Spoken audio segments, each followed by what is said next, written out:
sebaik-baiknya kata asal atau kata dasar itu ditetapkan.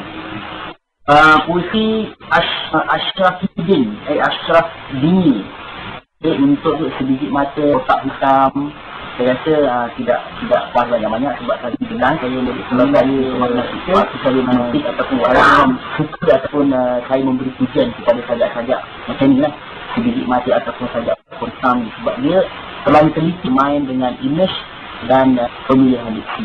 Jadi saya rasa dia seimbang. Okay, untuk terakhir ni saya nak sentuh sajak yang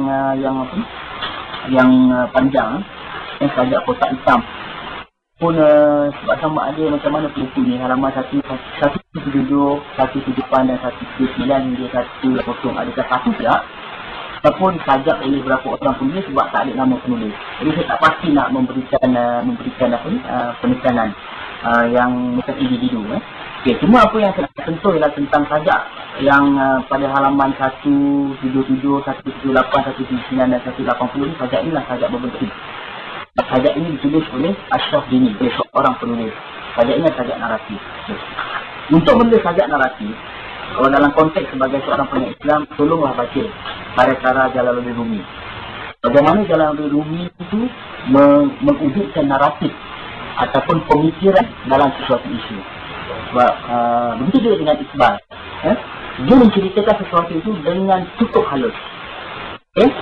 Ataupun kalau saudara berkesempatan baca juga karya-karya Hamka, lihat bagaimana Hamka menulis ataupun teknik tulisannya menggunakan teknik naratif.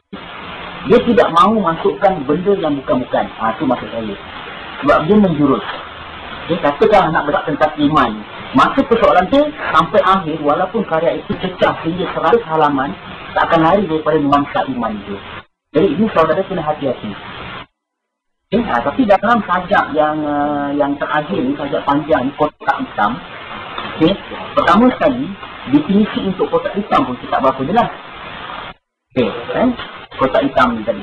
Kemudian kita lihat pula dalam ketika kita bercakap tentang kotak hitam, dia terus melalu-lalu dengan pengkesahan yang maknanya dalam satu sajak itu seperti nak dibobotkan dengan banyak idea, tetapi terkeluar daripada apakah isu utama yang ingin disampaikan. Jadi tolong, sajak naratif ini memang sajak yang paling mudah, dan sajak naratif ini seperti boleh melanggar hukum puisi. Sebab dia nak mengisahkan kepanjangan itu, dia seperti boleh melewatkan gaya ataupun unsur-unsur puisi. Walau bagaimanapun, saudara boleh lihat contohnya kalau di Malaysia Kamala menulis sajak meditasi, Islam Asyad menulis sajak Al-Amin. Itu semua sajak-sajak naratif, sajak-sajak yang panjang-panjang. Jadi kalau saudara membaca sajak-sajak begini, saudara dapati bahawa mereka tidak lari daripada pokok persoalan ataupun tema yang ingin disampaikan. Jadi itulah secara sepintas lalu sajak-sajak yang saya kupas daripada sajak Cinta dan Rona Kinanam tadi. Beberapa orang penyair saja. Dan kepada WEWR ni, aslinya orang yang sama sajak dalam kumpulan dalam kumpulan karya ni. Untuk menjadi seorang penulis yang berani. Dan semalam saya baru balik daripada Muar, saya Abang Nazmi, Saudara Amaruddin bercakap dengan kumpulan penulis-penulis Muar. Kata untuk menjadi seorang penulis harus berani lah. Kita kena tampilkan diri kita ni siapa. Janganlah pakai nama sebab nama pena ni zaman awang. Menggunakan nama pena tongkat waran.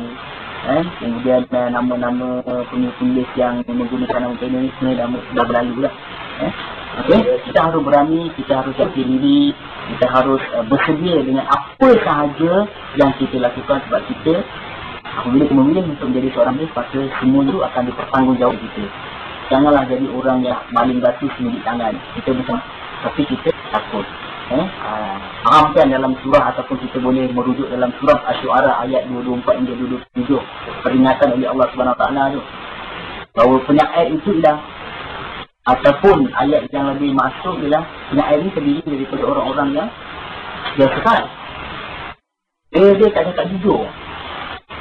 Bukanlah balik surah tu ataupun surah Asy-Syu'ara tu. Dan bacalah balik Kecuali hanya orang yang beriman dan beramal saleh. Itu orang yang berani lah. Dia berani tanggung.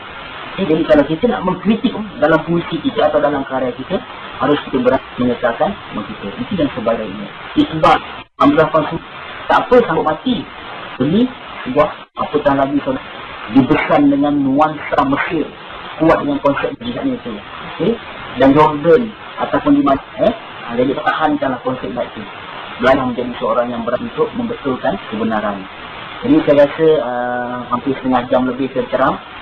Untuk sesi yang pertama ni saya berhenti di dulu. Nanti bolehlah kemukakan sebarang pertanyaan, dan kalau saya tak boleh jawab, Syekh Raimudin ada, Syekh Amiruddin Ali ada, Lufi ada, ayahanda yang kita di sini kita panggil Dr. Ahmad Razali ni ayahanda.